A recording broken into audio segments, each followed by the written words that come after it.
choice. Welcome to John chapter 16. How you doing? Continuing in the series of the Gospel of John. And we pick it up. It's kind of midstream because there's not really a real break between 15 and 16. All the chapter breaks were put in much, much later, not when John originally wrote his Gospel. So we're coming off the Jesus, I am the vine, you're the branches teaching, and his talking about the Holy Spirit, which he will send.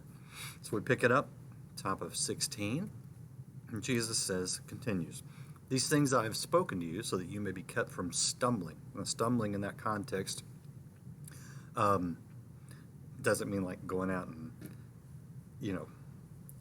committing adultery or something like that. The context there is the confusion and doubt. Confusion and doubt cause us to not walk as we should. And so thus the picture of kind of tripping up, getting tripped up, stumbling. Verse 2, "They will make you outcasts from the synagogue, but an hour is coming for everyone who kills you to think that he is offering service to God." Okay, again, context. The disciples are Jews,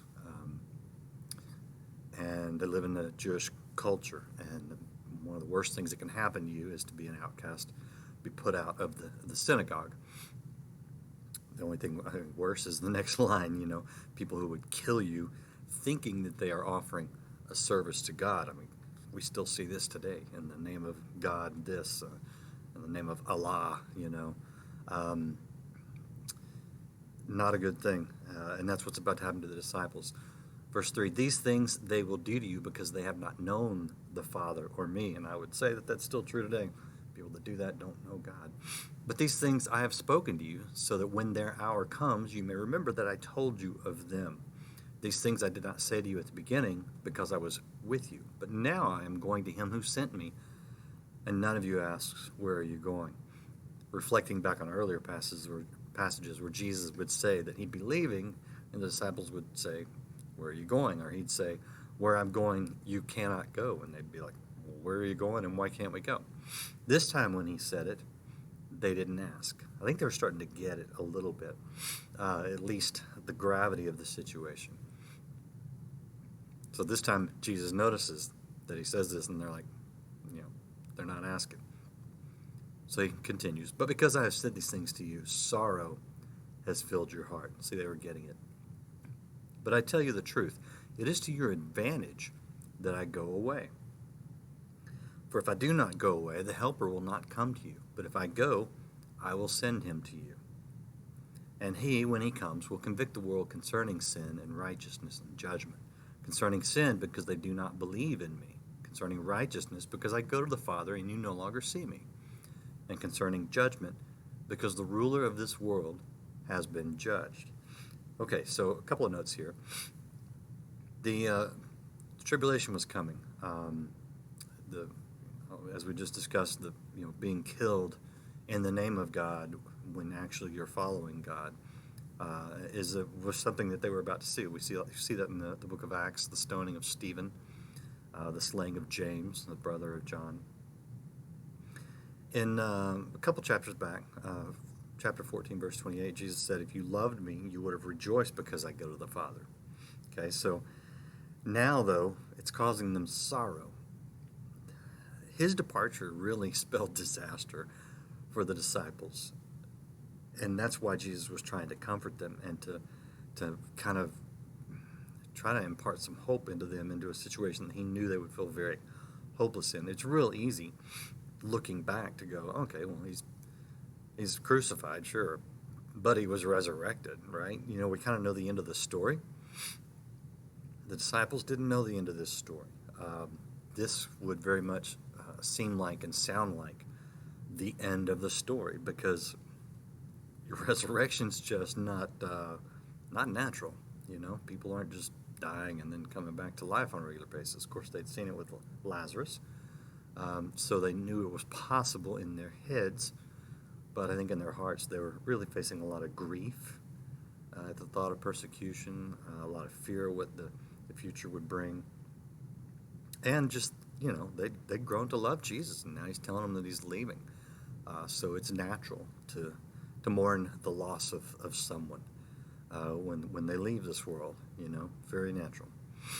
So Jesus is trying to tell them that he's not telling them this to depress them, but because when they look back,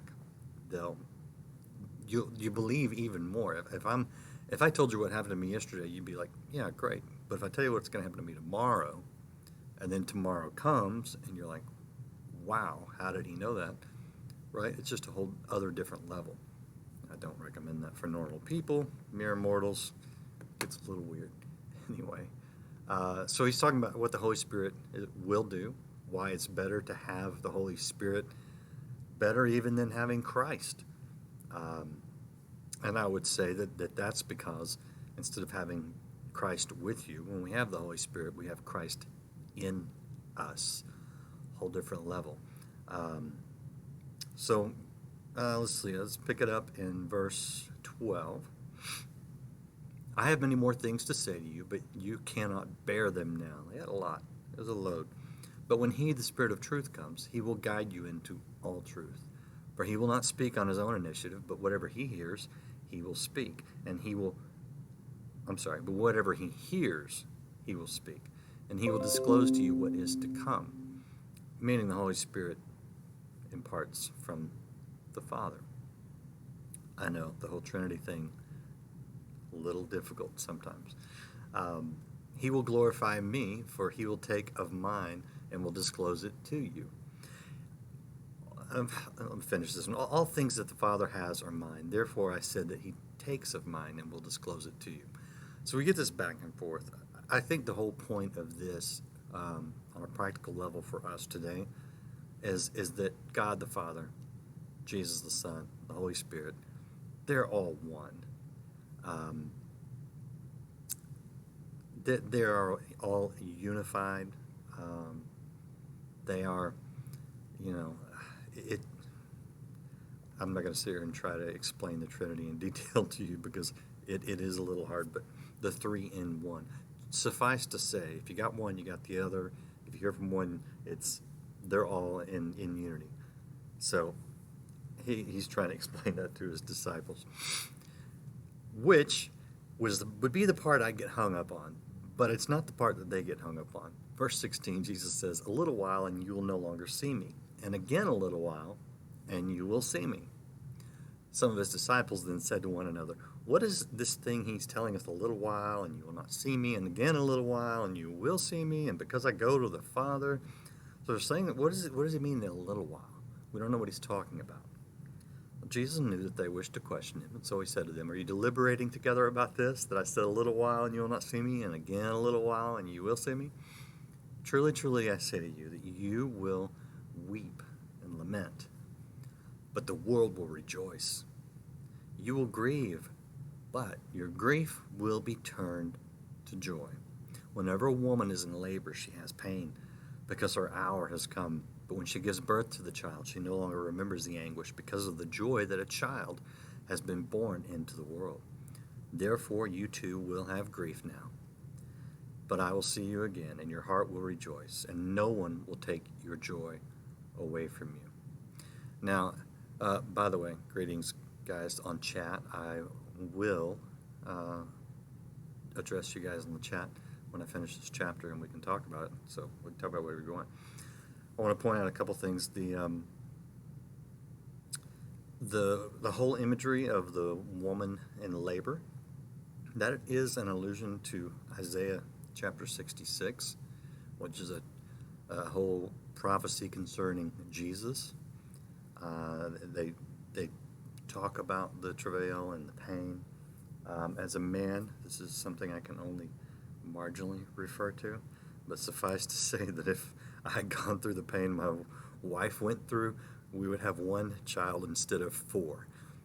But it's amazing that a woman can go through such pain and turn around and want to have another child. So kudos to women, because there'd be a lot of single or only children in this world if it was up to us men, I think. But it's a beautiful picture, though, of yes, real pain, very real pain. He's not denying the pain. Jesus never denies your pain. He promises joy on the other side, and he promises to be with you through the pain. In that day, verse 23, you will not question me about anything. Truly, truly. Again, that phrase that means I speak from authority and knowledge. I say to you, if you ask the Father for anything in my name, he will give it to you. Until now you have asked for nothing in my name. Ask, and you will receive, so that your joy may be made full. These things I have spoken to you in figurative language. An hour is coming when I will no longer speak to you in figurative language, but I will tell you plainly of the Father. In that day you will ask in my name, and I do not say to you that I will request of the Father on your behalf, for the Father himself loves you, because you have loved me and have loved that I came forth from the Father. I came forth from the Father and have come into the world. I am leaving the world again and going to the Father. Now, this is very much, I believe, Jesus addressing his disciples. We need to be careful sometimes, I think, in taking it on.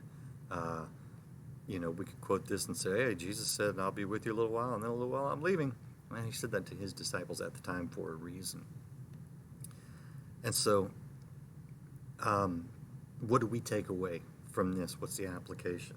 Well, again, I think it's the unity with the Father, the importance of the Holy Spirit, and the idea that Christ is the Messiah.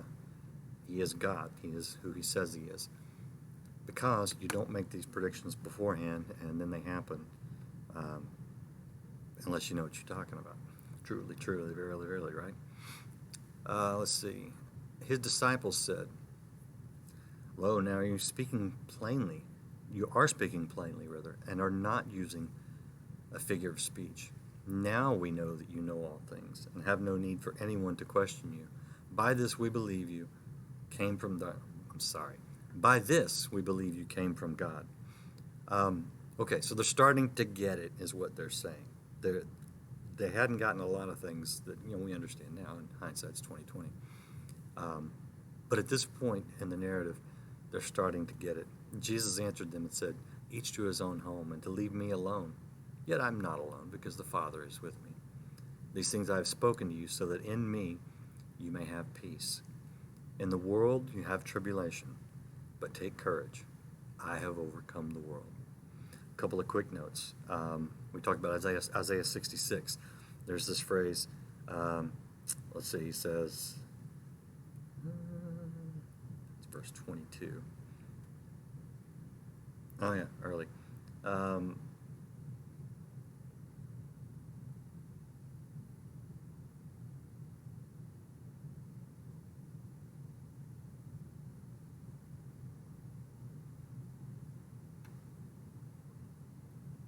I totally lost my place. I thought it was 22. Therefore you too have grief now, but I will see you again, and your heart will rejoice. Yeah, I was looking at another translation where they have more of an exact, but the Isaiah, it's 66:14, where Isaiah says, then you will see this, and your heart will be glad, and your bones will flourish like new grass, and the hand of the Lord will be made known to his servants, but he will be indignant toward his enemies. Again, the role of the Holy Spirit also coming in judgment for the enemy, which is Satan. It's not flesh and blood. We don't war against flesh and blood. The other thing Jesus is speaking from is Zechariah 13:7. Later in the second to last verse, verse 32, which Zechariah says, "Strike the shepherd, and the sheep will be scattered." That's why he's saying that an hour is coming, and it's already here, for you to be scattered. Meaning, after Jesus was arrested and the disciples were running, hiding, didn't know what to do.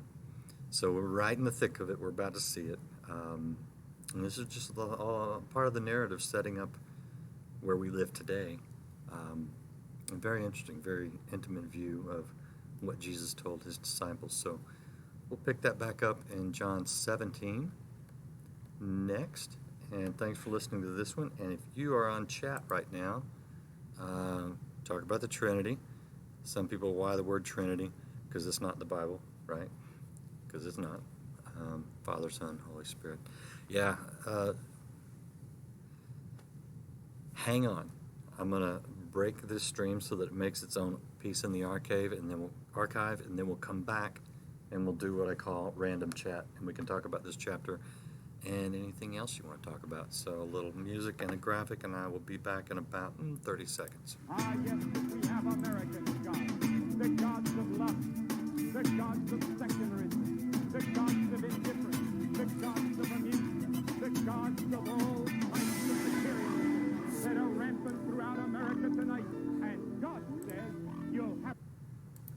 Most of you all the time want what you want. What you want, you want, you want. You want. All right. As soon as my dad's done preaching, we'll do some chat, cover some headlines, see what's going on. Everything this world has to offer is as rubbish. I made that little music graphic, so I had fun. Old clips of my dad preaching back in the, late 60s, early 70s. Some old stuff. All right, so you're still there talking about the Trinity. So the Trinity is one of those things that,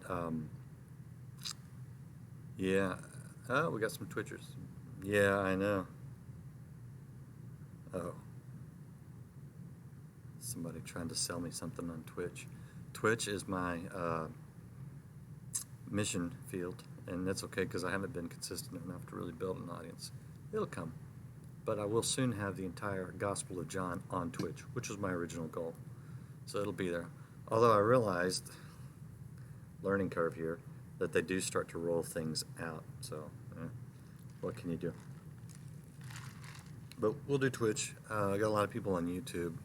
And when we start hitting the Life Today Facebook page, there's like 500,000 people there. So it's coming. So, but the Trinity, it's easy for me to understand it in a way that is does not do it justice. I'll just say that. But I don't know that there's any human explanation that can actually do it justice. Here's how I think of it, with the full recognition that this is insufficient, okay? I am, my name is Randy Robinson, okay? So I'm a guy. You meet me here or there, hi, I'm Randy, right? Now to my wife, I am not just a guy, I'm a husband, right? Obviously to my parents, I'm a son. In fact, to lots of parents, but that's a long story.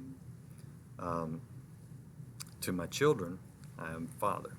So these are different roles that I have. Hi, there's Sheila Walsh over there. Hi, Sheila. And Barry. We're live streaming now. You don't want to do any live streaming, do you? Right now? I'm teasing. You guys, I'll see you later. Sheila says hi, everyone, and bye, as does her husband. Just ambushed her, totally ambushed her. Anyway, so the Holy Spirit, the Father, Son, Holy Spirit, one but three, right? Okay, so I am father, I'm son, I'm husband. Here, at the office, I'm producer or host. I play in a band at church. I may be the keyboard player, maybe the guitar player, maybe a singer. It's kind of like roles. Now, again, roles is very human and very insignificant to fully explain the Trinity. I get that. But it helps me to understand a little bit how you can be the same but with different roles. Again, I know that is not sufficient to explain the Trinity. It just helps me in my simple mind. So, Lila says, I'm a woman, a mother, and was a wife, 3 in 1, right? So I think we get that. I wouldn't want to limit it to that by any means, because that is very much a human thing. I just think, honestly, I think that the Trinity is one of those things that I think we kind of can't fully grasp it, and I'm okay with that. I think we can rest in the mystery of God at times. Doesn't mean we shouldn't discuss it and try to understand it. I'm all for that as well. But it's okay to know that you're going to come up short at times. That's definitely one of those areas for me And if you have a better grasp of it than I do, then God bless you. But either way, I don't get hung up on it. I just know that Father, Son, and the Holy Spirit are all in complete harmony and are all 100% on the side of humanity and all love me and you fully and completely.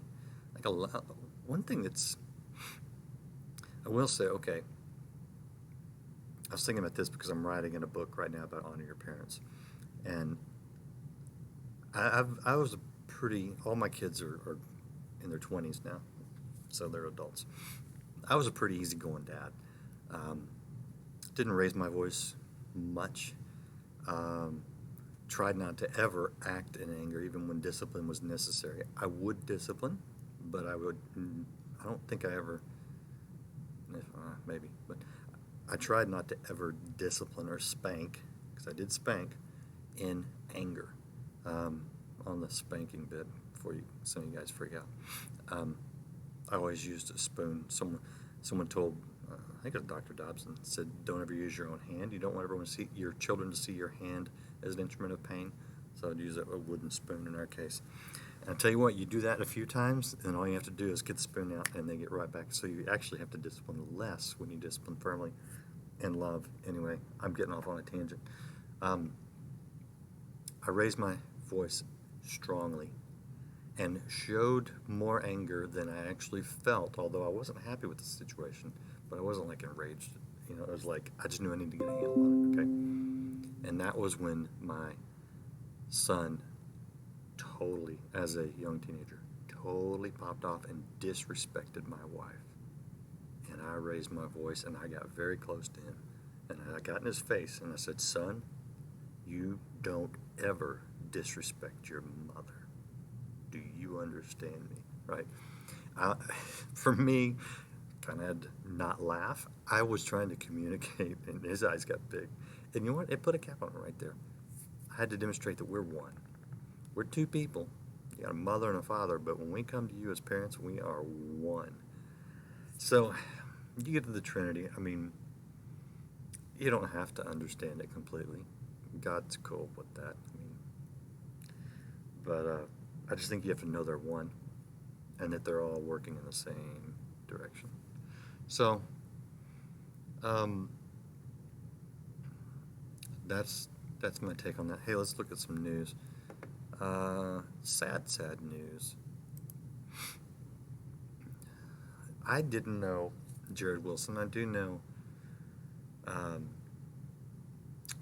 Craig Laurie a bit. I've interviewed him at least once, maybe twice. Nice guy. I think this is a big issue, and this is one that I'm talking about. Jared Wilson, who, tried to help people with depression and things like that. It's Michael Brown's article. I haven't actually read his.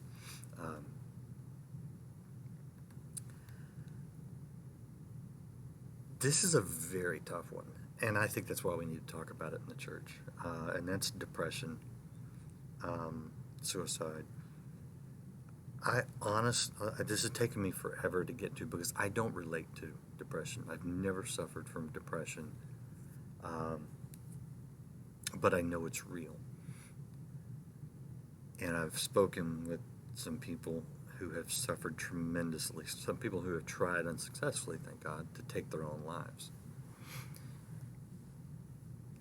It's real easy for us who don't get it to not get it, which means we can say really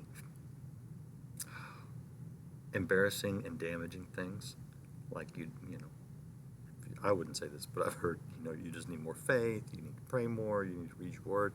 All those are good things. Here's the thing. When my retina's detached, I wanted your prayers as I went to the doctor so they could use lasers to reattach my retinas. If I hadn't have done that, and let me tell you, if you've ever had a retina detached, I've had both of them detached, you don't have a lot of time. Like literally, I went to the eye doctor one day. They said, you need to go see this specialist immediately. And he said, you need to go into the hospital now. Now, I had eaten, so they couldn't do it for a few hours. But it's that kind of, emergency situation, because if your retina detaches completely, they cannot reattach it. But if it detaches partially, they can use the existing part of attached to help reattach the rest. Now, again, that's happened to me twice, both eyes. So I know what I'm talking about here. I think a lot of people, this guy was a pastor. He was a husband, beautiful wife, beautiful kids. And I think he loved them deeply. And now he's left them holding nothing but pain. If you love someone, why would you do that? I can't explain it other than an illness. Some people would say,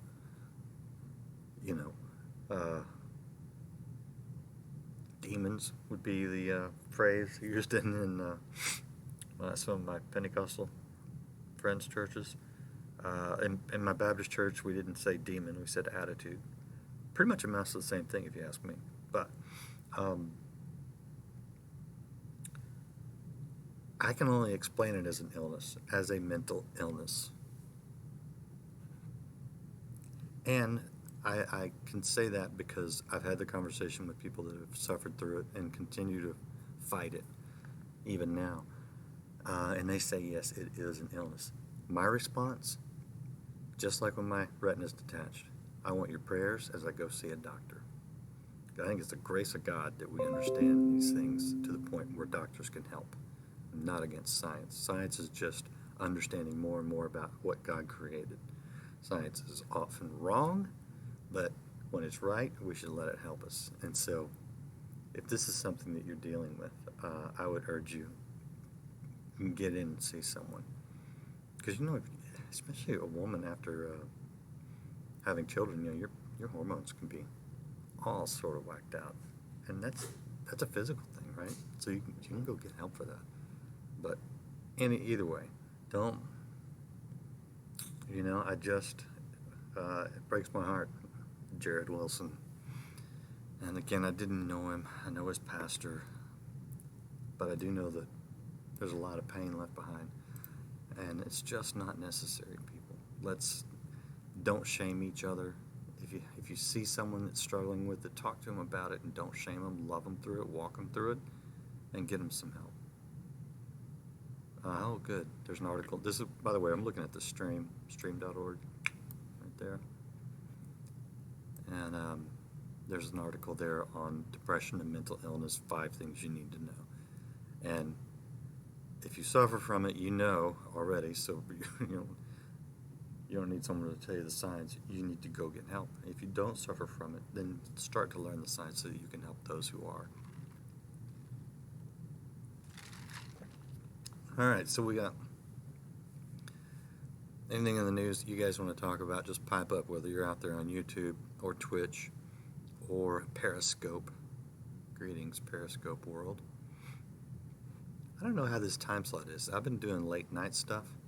Periscope is hopping late at night. Let me tell you. Oop. Did you guys see that? I was trying to wipe my screen off and reposition the box. Okay. So Periscope's hopping at night. Twitter is a little more hopping at night. Of course, I tend to get a lot of people from Europe that time of day. So if you guys in Portugal that were asking all the questions a few weeks ago, you said you'd like this time better because it's actually in the evening and not so late for you, or so early in the morning. So what are you guys, about 6 hours ahead of me over there? At least in Ireland, I believe you're 6 hours ahead. Speaking of Ireland, I saw Glenn Hansard last weekend in Dallas. If you know who Glenn Hansard is, then you know. If you don't know, well, then you just don't know. Wow, it was great. I'm a big music guy, so yeah, that one was a lot of fun. Okay. Do we want to talk U.S. politics? Because I'm kind of bored with it already. Pete Buttigieg. I was on a news channel. I can't say this guy's name correctly, right? it looks like booty jig to me. So that's what I say. So that's what I said when I was on the network. But yeah, okay. So there's an article about Dennis Prager. He was here last week. That was actually a lot of fun. I have been a long-time listener. Had seen him, had the opportunity to meet him once, but I didn't have time to stick around because he was actually broadcasting live from a remote location at the time, and someone wanted to introduce me to him, but I had to be somewhere. So I missed that opportunity. Did not miss it last week. So there's a good article on the stream about him. A lot of good stories on the stream, so.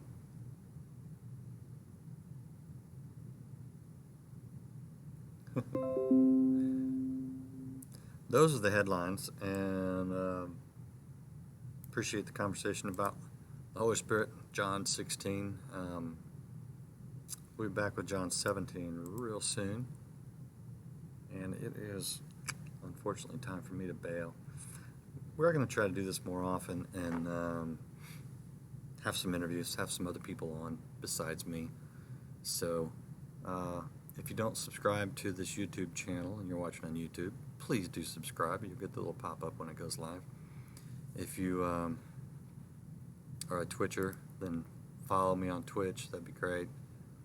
And if you're on Periscope, I don't know, can you follow somebody on Periscope? I've never tried that. I'll have to try that. I think you can. So get the notifications, and it looks like, let's see, we're halfway through September. It looks like October-ish. I don't know what my days are. Maybe we'll start September 30th, 2 weeks from today. If I can get that up and running. And get some people on here, because I know lots of great people. And I can get them to Skype with me, and we can have lots of great discussions. And we can involve you in the discussions, because it is live chat, unless you're watching the replay. So I'm looking at doing that noon Central in the U.S. So wherever that puts you around the world, that'd be 1 o'clock on the East Coast, 10 a.m. on the West Coast of the United States, and 11 a.m. in the my beloved Rocky Mountain time zone. I think right now, daylight time always messes me up, but that'd be 6 p.m. in Dublin. So, figure that out however you want. And we'll finish up.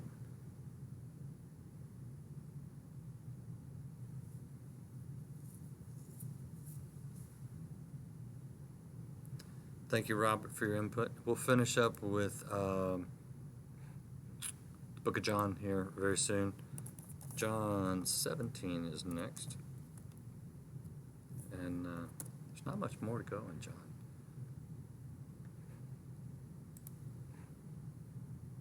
Yep. 17, the high priestly prayer. We'll get to that.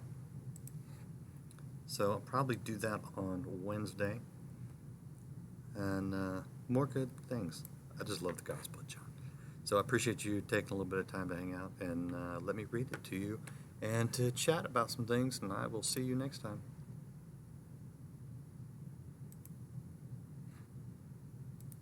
Most of you all the time want what you want. What you want.